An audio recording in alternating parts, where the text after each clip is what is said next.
I'm Oral Hershiser, and I am on Blue Review.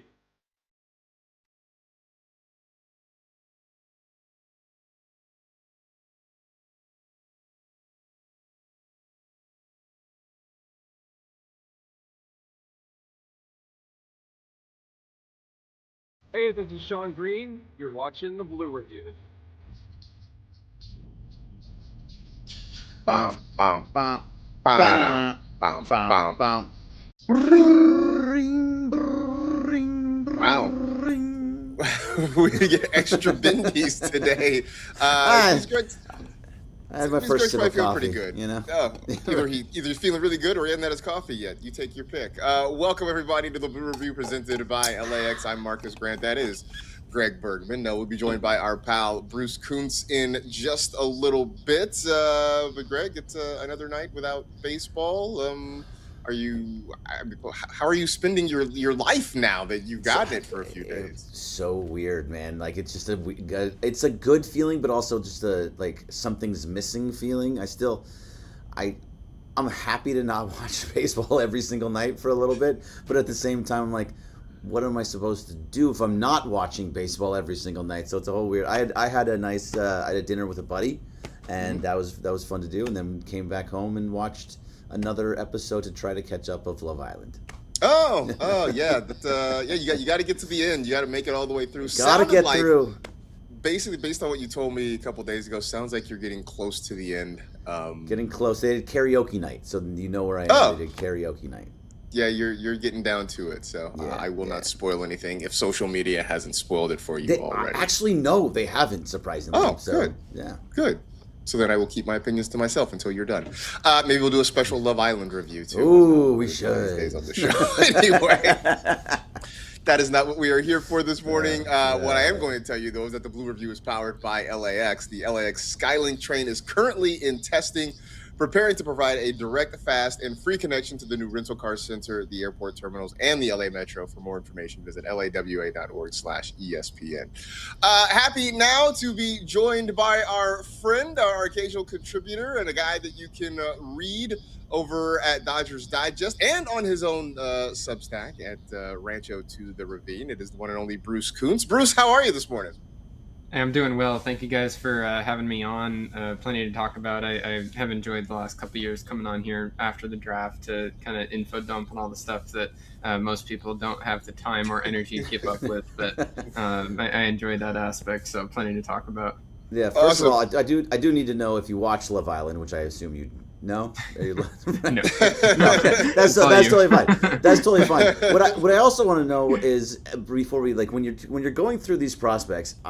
People come out and they're like Bo Lawrence comes out or some guy like just looking at names because I don't know who these people are, but Kyler Thompson comes out and immediately you have a breakdown of them. Do you know who these people are ahead of time, or are you doing research once you know? Because I don't know how someone could possibly watch and have an idea of who these people are from every college in the country like you do. It's or high amazing. Schools in some cases. And oh yes, and high schools too. How do you have such instant reaction to these draft picks?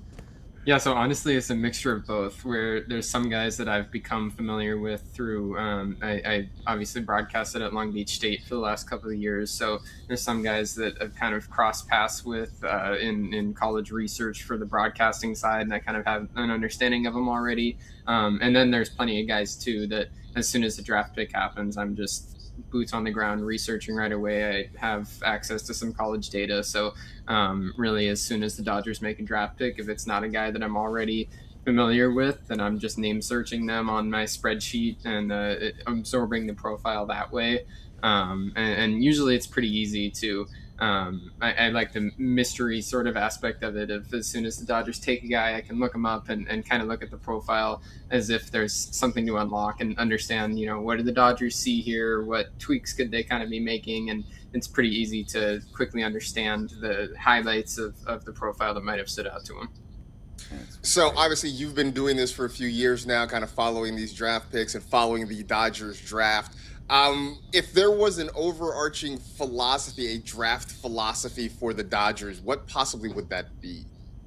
Yeah, so obviously the Dodgers are never picking high, so that's always a challenge. And this year was especially potent there. They gave up 4 of their top 6 rounds. Those picks went away in the Kyle Tucker and Edwin Diaz signing. So this was the worst overall bonus pool and just draft resource pool that the Dodgers have had really ever. And so it was going to be a tough draft class to kind of do anything with. And the Dodgers have to thrive with those sorts of challenges usually. So they're looking for guys that are risky, but they could take later and kind of make up that value by trusting their own development. They took 2 more injured arms. That's always something that they like to do, take guys that are rehabbing from Tommy John or other injuries that other teams might be more hesitant to go for, and that way they can hope they get better value at the back of rounds. This year was interesting because the bonus pool was so low. A lot of the draft class overall was going to hang on the 40th overall pick. They picked at 40, then they didn't pick till the 4th round, and after that until the 7th round. So really the 40th overall pick was their chance to get a guy that, is pretty valuable, and they swung big. The guy they drafted, Bo Lawrence, a prep infielder, a guy that was pretty consensus ranked within the top 30 overall players in the class, and they got him at 40th overall. He's probably going to have to sign over slots, so it's taking most of their resources for their draft on one guy, but they just had so little resources to go around that they're really putting a lot of their eggs in that one basket to have a good class. So you mentioned the bonus pool. So let us know how the bonus pool works. I don't fully understand it. So you have a certain amount of money that goes through all the draft picks. What is the bonus pool? How does it work, and how do they have to manipulate it? Yeah, it's a very convoluted and complicated system, so I'll try and simplify it as much as I can. Basically, the MLB draft is 20 rounds. You take all the picks in the first 10 rounds. Each one of those picks has an assigned pick value. You add all those pick values together, and that's your bonus pool. So the Dodgers' total bonus pool was right around $4 million, just shy of it. That 40th overall pick had a pick value of $2.5 million. So that's already more than half of their total bonus pool. And with the MLB draft, the money is the thing that matters a lot more than even selection, like where the guy is taken. A lot of times, for instance, the players taken in rounds like 11 and 12 will sign for a lot more, are more valuable players than teams will take in rounds 9 and 10, where they try and save some money against the bonus pool. So it's a very difficult process to fully understand, but basically the Dodgers are drafting with one arm tied behind their back because losing those picks in rounds 2, 3, 5, and 6 are very valuable picks, and losing not only those selections but the money from the bonus pool that would have been attached to those picks really made this a difficult draft for the Dodgers to approach. A lot of pitching. I guess that's not a surprise, right? Every team needs pitching. Every organization needs pitching, and the Dodgers certainly try to load up on that. You mentioned guys with some arm trouble. Talk to me about a guy like Russell Sandifer, played at Florida, their 4th round pick. Any real thoughts on what his future potentially could be? Yeah, I think he's an interesting arm. Obviously, because he's a 4th round pick, it's not like that he's some super top ticket guy. This would normally be, the 4th guy that you're talking about in a draft class, but instead he's number 2 in the top arm for the Dodgers. Looking at the profile, the thing that intrigues me is you see the secondaries are good. It's a slider and a changeup that are both at least above average. I think the slider could even be plus once they get him into the Dodgers system. And where you want to see Dev is with the fastball. If he's going to be a starting pitcher, the fastball definitely needs work. He threw more of a sinker in college. It was up to 97, but not the best profile in the world. So the two things that I think the Dodgers could attack with this is either stick with the sinker and try and add some velo as much as they can and try and stick with the starter thing, or he's got a sort of low arm slot release. The guy they took in the 1st round last year, Zach Root, lefty, but he had a similar sort of profile through a sinker in college that wasn't very good. Got him into the Dodgers system, liked the release characteristics, and kind of turned him into a 4-seam guy, and that's working really, really well. So I wonder if they might be looking at the same thing here. Either way, it's either going to be like a sinker slider heavy profile that might end up working in relief, or if they can get a 4-seamer developed, I think that the ceiling grows a lot on this guy. So who amongst all these draft picks? So there's only a couple. they went into round 20, but they didn't use all 20 draft picks. But so who in this list of guys did you look at and go, that's a really, really good pick, and you're like, that guy could actually be something with this team? In, baseball takes a bunch of years, but who's that guy that you're like, that's in, what's his profile? Yeah, Bo Lawrence is totally the standout guy in this draft class. And like I said, a lot, at least looking now, it looks like a lot of the success of this draft class is going to revolve around whether Bo Lawrence winds up being a really good player. 18-year-old taken out of high school.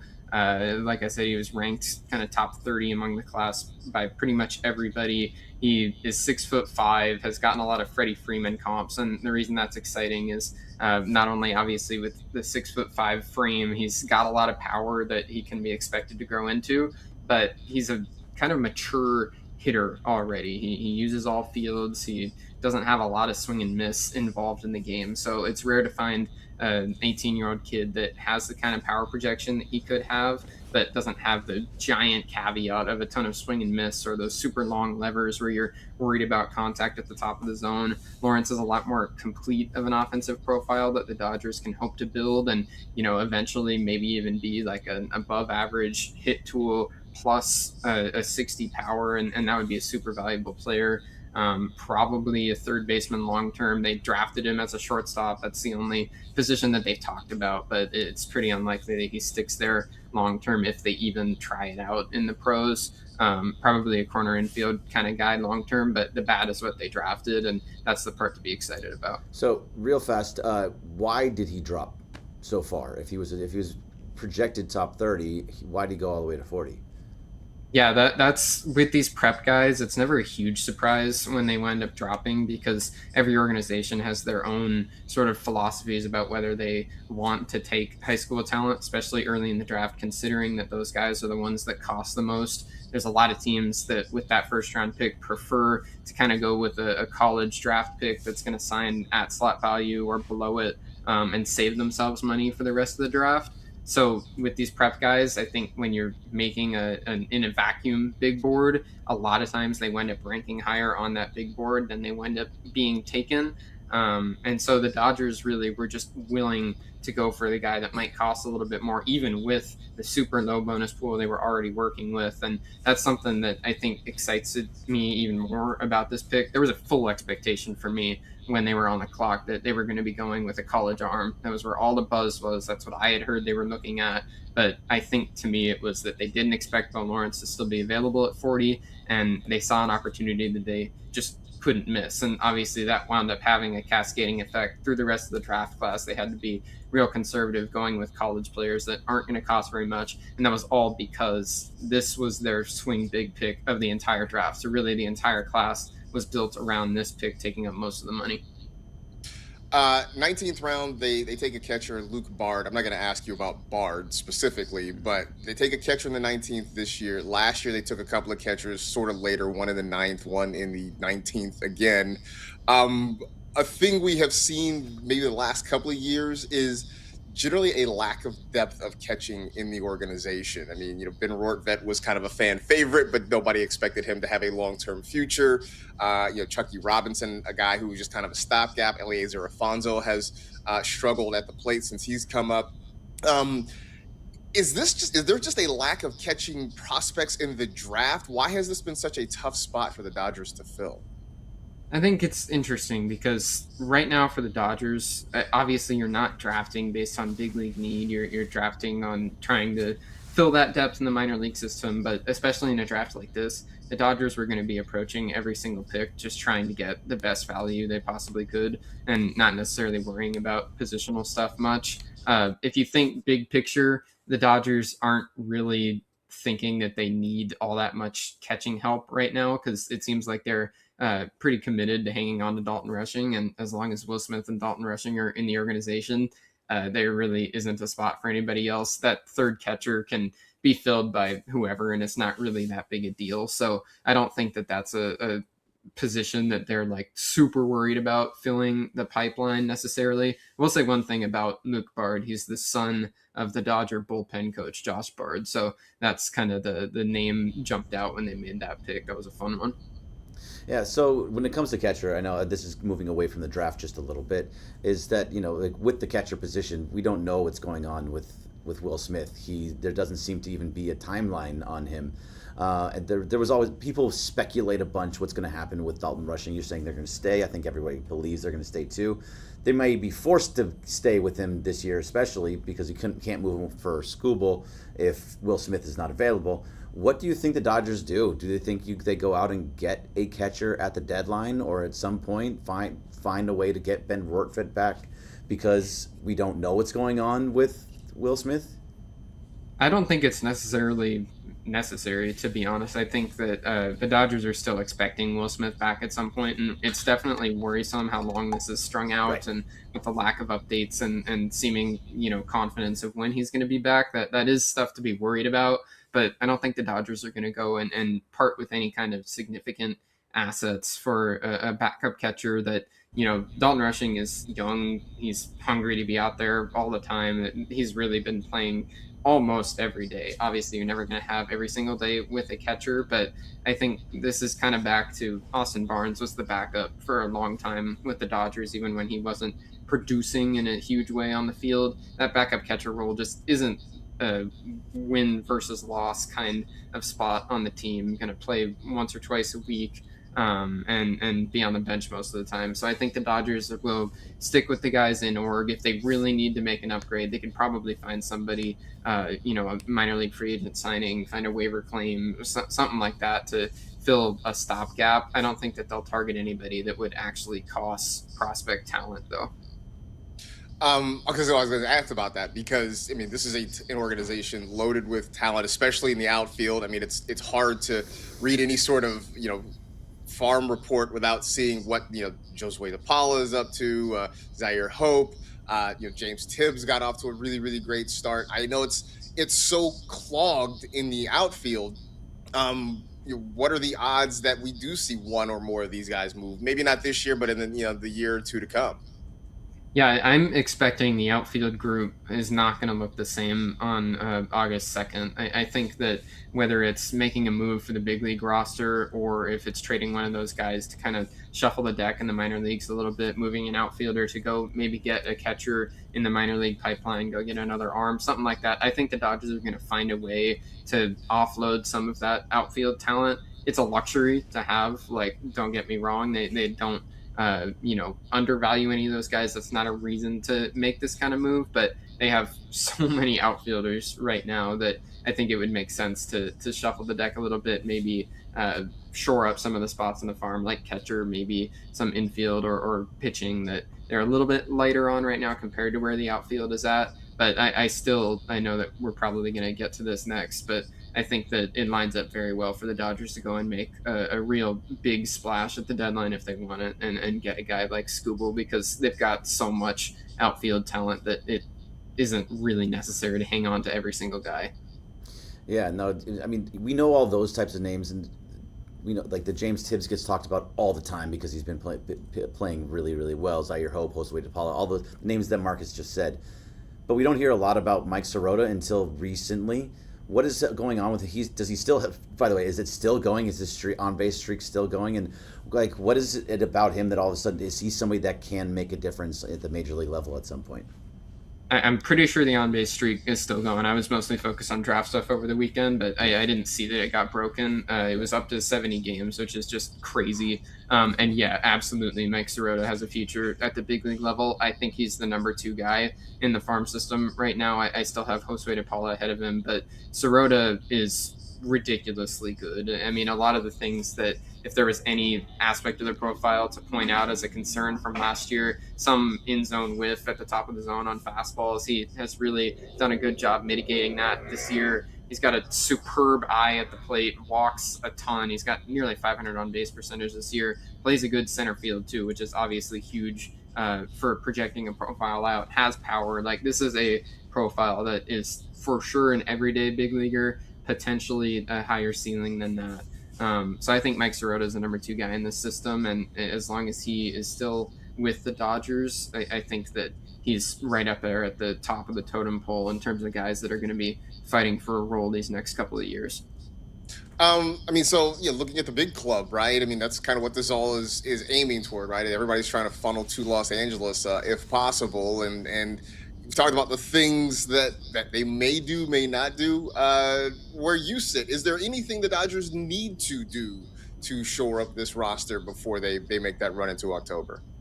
Yeah, that's an interesting thing because I think the answer really is no in terms of a need to do. In previous years at the deadline, I think there's been a lot more obvious needs than they have right now. I will say the starting pitching is one thing that I think that as these last couple of months have gone on, they've had some injuries, and the depth especially is not where it's been in AAA in previous years. So right now it's kind of hanging on by a thread in terms of if one more guy went down, if Shohei Ohtani needed to miss any time on the mound because of the knee or anything like that, then they would be given starts to guys that they don't necessarily want to be. So I think if there's one spot on the team that as of right now, 2 weeks out from the trade deadline, I could see them wanting to shore up a little bit. It would be that.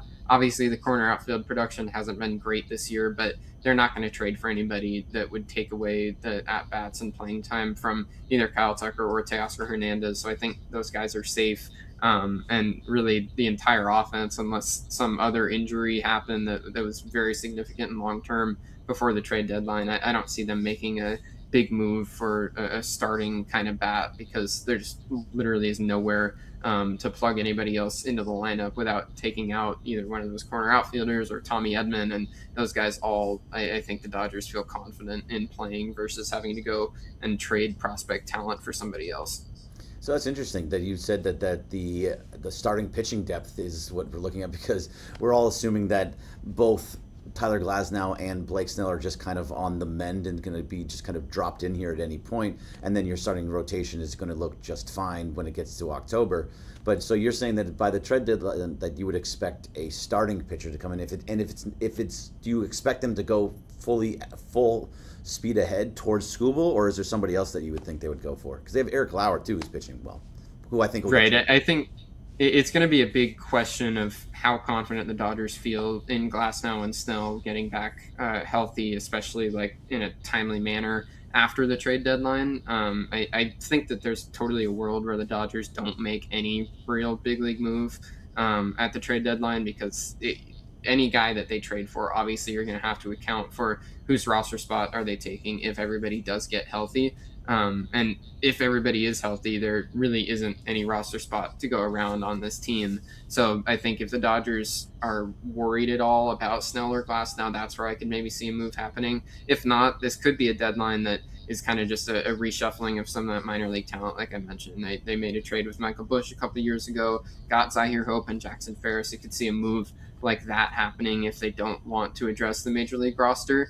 But I just don't know how much they can totally trust Snell and Glasnow with their, bills of health to both get back, both be healthy. And it also, I think, a factor here is wondering Roki Sasaki and Emmett Sheehan both have ERAs north of 5. If the Dodgers are confident in those guys being better than that and continuing to lean on them as depth down the stretch, it's an interesting thing to think about, and I think a lot of it just comes back to how confident the Dodgers are in their best guys being healthy. Well, definitely look forward to kind of seeing that. As always, Bruce, we appreciate the information. By the way, I did look it up. Mike Sirota's on-base streak is at 72 games. Yep. Took a pause while he went to the Futures game. He's back in action starting tomorrow, so he'll try to extend that to 73. But be sure to check out Bruce over at Dodgers Digest. Check him out on his own Substack as well, Rancho to the Ravine. Bruce, always appreciate it. We'll catch up with you again soon. Yeah, thank you guys for having me on. This is going to be a good couple of weeks coming up with the Dodgers looking to get back on track, obviously after the sweep into the break. But deadline coming up, this is always a fun time of year. Absolutely. For everybody else, stick around for the Sedano and Cap Morning Extravaganza. Thanks to Carlo for production assistance. Thanks to the chat for hanging out. But that'll do it for this edition of the Blue Review presented by LAX. For Bruce, for Greg, I'm Marcus. We'll see you tomorrow, 6:30 to 6:55 here on the ESPN LA YouTube channel. That's it. So. Blue Review.